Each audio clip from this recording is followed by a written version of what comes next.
Hello friends, এ হলো মিষ্টিদের বাড়ি। আর এখন সকাল হয়েছে, কেউ এখনো ঘুম থেকে ওঠেনি, তাই বাড়িটা পুরো চুপচাপ হয়ে আছে। বাপরে বাপ, অনেকটাই মনে হচ্ছে বেলা হয়ে গেছে, যাই তাড়াতাড়ি উঠে পড়ি। কাকিমা কাকিমা, খুশি এখনো ঘুম থেকে ওঠেনি? না রে সোনা, তুই যা একবার ডাক। এই খুশি, এই খুশি, ও খেলা করবি না আজকে? আজকে এত ঘুমোলি কেন? এই সবাই তোরা খেলা শুরু করে দিয়েছিস? এ বাবা, আমাকে দেখে এরকম তাকিয়ে আছিস কেন, হাসছিস কেন সবাই? এই তোর মুখে কি হয়েছে রে? এই ওটা মোটু দাদা না, দেখতো ওগুলো কি নিয়ে যাচ্ছে। হ্যাঁ, কি সুন্দর ফুল, কি সুন্দর গন্ধও বেরোচ্ছে। ও মোটু দাদা, এগুলো কি নিয়ে যাচ্ছ তুমি? হ্যাঁ, খুব সুন্দর ফুল, খুব সুন্দর গন্ধ বেরোচ্ছে। ও মোটু দাদা, কি ফুল একবার বলো না গো?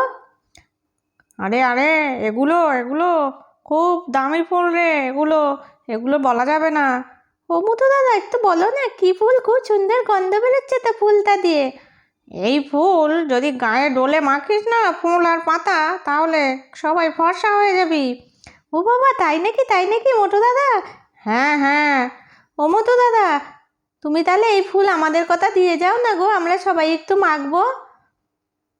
তাই তাই, এই আমিও মাখবো, আমিও মাখবো রে। এই আমি শুয়ে পড়ি, খুশি তুই আমাকে একটু মাখিয়ে দে তো। আমার সারা গায়ে ভালো করে মাখিয়ে দে, যাতে আমি পুরো ফর্সা হয়ে যাই। আরে মিষ্টি, তুই তো একেবারে ফুলের মধ্যে গড়াগড়ি খাচ্ছিস। আমি মাখবো না বাবা, আমার মাখতে ইচ্ছা করছে না। আরে খুশি, তুইও ফুলের মধ্যে ডুবে গেছিস। এই মিষ্টি দিদি, গা চুলকাচ্ছে মনে হচ্ছে।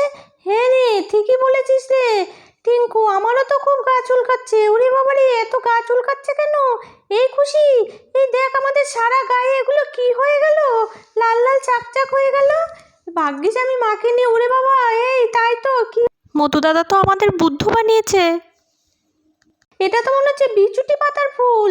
কি হবে এখন? এটা একমাত্র ঠাকুমা ছাড়া কেউ সমাধান করতে পারবে না।